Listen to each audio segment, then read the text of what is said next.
त्रिशूल के ऊपर बसे काशी अरंडी लोग के जेल दिया मऊगन के फांसी।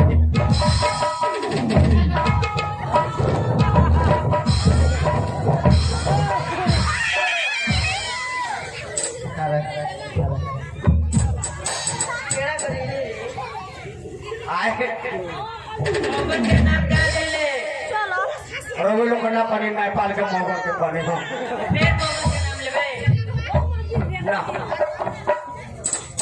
रवि लोग कथी है लोग ओह लिवंडी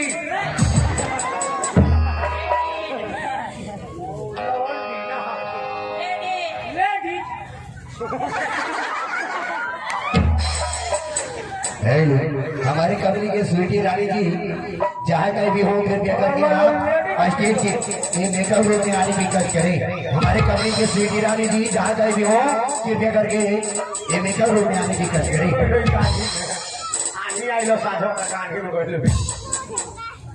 हमारा बुझाइल कि नाच में कब होगा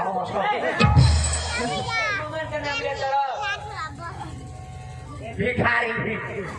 ससुर जी के लड़का तनका बढ़ाई ना हम रोगे लोग ना पानी हम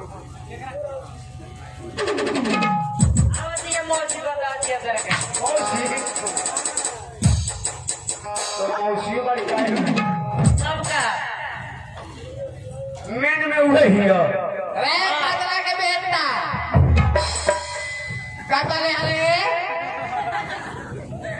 नेपाल के मऊगन के कौन है रोगे लोग ना कौन है नेपाल के रे तोरा फूट गल बनी भोला गल बनी देता ने होल पर नहीं खेलो का साजी के तनका धूध रहा लोग के ना रे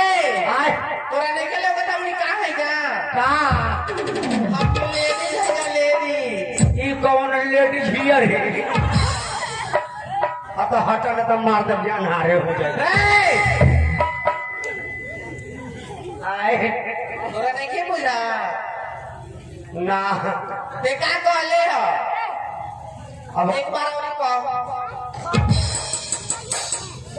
अभी कहे कहावत है दोबारा रे दादा राजधानी का कौन है का कहले हो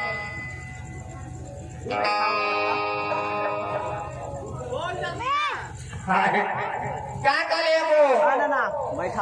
बड़ा बियर बुझा कन्या नु जय अभिनाशी त्रिशूल के ऊपर बसे काशी अच्छा रंडी के जेल दे दिया मऊगन रे तोरा ना बुझा रे ए पुरजाओ सुधीर मौगन के बारे में कहला ओ कि मम्मा तारा के जानत रह कहा गड़ी माई के लिया के बोल चढ़ा दे नाते वही माई तो बड़ी दुर्भा हाथी माई तर गड़ी माई तर सहोदरा माई तर मदनपुर माई के लिया के बोल चढ़ा दे हम अपना बाप महतारी के अकेले बनी मेहरा रू के अकेले बनी हां काहे ले जाए उतना दूर चढ़ावे खातिर के किराया भाड़ा राउ नुकसान हो अच्छा ना हाथी माई कर ले जाई ना गढ़ी माई कर सुननी हां बोल ना का जरूरत में होतना दूर किराया कटवाउला के हां अपने पर चढ़ा रे ताका ना नाती आए ममोर चमोर के चूल्ही में जोर के राखो जाइबा कैसा ने कर चूल्हा है आए का रे ममोर के हां चमोर के हां चूल्ही में डाल देबू हां रे अड़ोस अड़ोस के कहीं चल गई बाप रे बाप घुस गई भीतरी हां आ जमाई लेनी हाथ गोड़ तनानी अच्छा तो तार चूल्हा का पूते भर बाप रे आए ये हमारा चूल के इतना कमजोर समझत रे करे रे आए हमारा चूल में नरकटिया दोन के माटी लागल बा नरकटिया दोन के हां अच्छा वो भेटिया पकड़ भेटिया पकड़ ट्रैक्टर में फंसा रहे तो ट्रैक्टर से खींचे के पड़ा कितना बढ़िया माटी बाजी चक्का पकड़ ले रहे तो छोड़े ना ओसने यो ना छोड़ी तारा था नहीं के जे खाली से हुए के झरिया आवे लाई का 17 घर से 17 गो लुआ ठेलिया के तारा चूल्हे में डाल दे अपन मुंह देख के आईना में आई लोड़ी कि ना कैसन बा तोर तो मुंह बुझाता कि घंटा खेत में हाड़ी के धोइल बा हमार मुंह का तो भांटा के खेत में हाड़ी टिकाई बाप रे आइए हाड़ी ना टिकाई तो तार भांटे कीड़ा जाए बाप रे बाप आ ये घंटा ना रहे नाती तो तुम खइला भी ना मर जाइबो खइले भी ना मर जीवो काहे काहे पूरा गांव में कितना बाढ़ आवेला रे कहाँ घर नहीं जानती है हमारा घर के रे तोरा गुदगुदी में एक दिन वर्षा बरसी तो दूसरा दिन बाढ़ आ जाला तो उसे कहीं खइले भी ना मर आ जाए उहे भंटवा रहेला नाती तो लिट्टी चोखा बना के खाला तो खइला भी ना मर जइतो हमारा खानदान में केहू ना खाला भांटा का चोखा काहे रे तोरा खानदान में खानदानी खजूर बका पहले से खजियोट हमार बाबा रहलन तबे से हां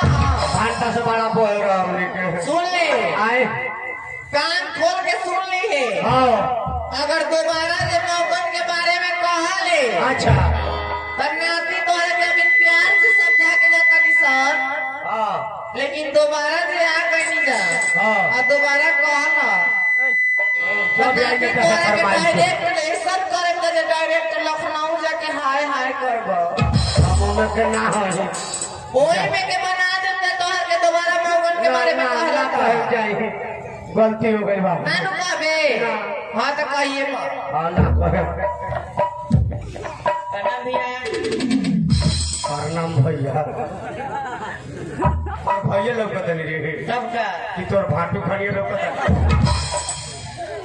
भैया वो मौसी के बेटे ने का चिंतड़ा मौसी के बेटा मुनिया आई ओ मुनिया हई अभी मुनिया खाइबे धइले बनी तो को मुनिया सर्दी सर्दी हो हो जाएगी जाई हाँ ओहो केरा खाइबे भेट भाषा में केरम ना खानी ना खालू ना खोखी होला ना हाँ अभी का हमारा मौसी की बेटी है बड़ा बढ़िया लोग करी दी तोर बियाह भइल बा आगे तैयार होई तब न मार होई हमार होई तब तोर होई तब का 5 साल ना करम त उधरिए जेबू बहन के भाई आएंगे कर लो अरे अपने बहन है ना ना अभी का तोर लड़का कईगो बड़ा सर बिया भले में चले लड़के के ना प्राइवेटो में ना ये को नहीं के एको नहीं खे ना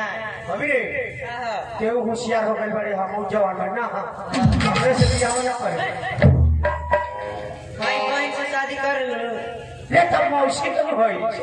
तो बहन ना लगे जो जाई हाँ जो मौगन के नाम ना धरवा ना हाँ रक्षा बंधन में आई रहती तो कितना बढ़िया तरह का 3 ठान भी छोड़ धैले रहनी इको ना चाहिए हमरा जा तब ना चाहिए यहाँ लोग के जीजा जी का ठीक बात है वो जीजा लोग खानिया बनावा ना तब का ठीक है तो और भातारा लोग ये लोग जीजा जी कहूँगा हाँ ये तो कितना जल बढ़ रही दर्जन भर पूरा ले भी हाँ देख कितना बड़ी पढ़ लो सब के हो हाइट वाला दे लोग के तनी ओ आ सारू भाई वो सारू वाला नंबर छोड़ दो जीजा जी का जीजा जी कहीं पड़ी थी तब का माफ कर लो मौगन के नाव धनी अब तक जीजा जी माफी मांगा तनी चोनाता हम चुना तनी माफी मांगे की वजह जीजा जी माफ कर दिलो जाई हाँ जो उधर के बोला था उधर उधर सामने तक हो हम पपिया रे खींच के हमार भाग गए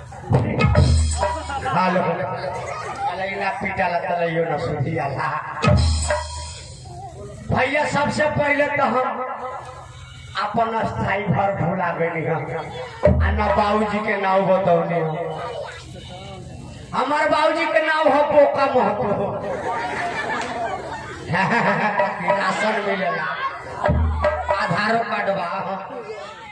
जाके देखिए डीलर साहब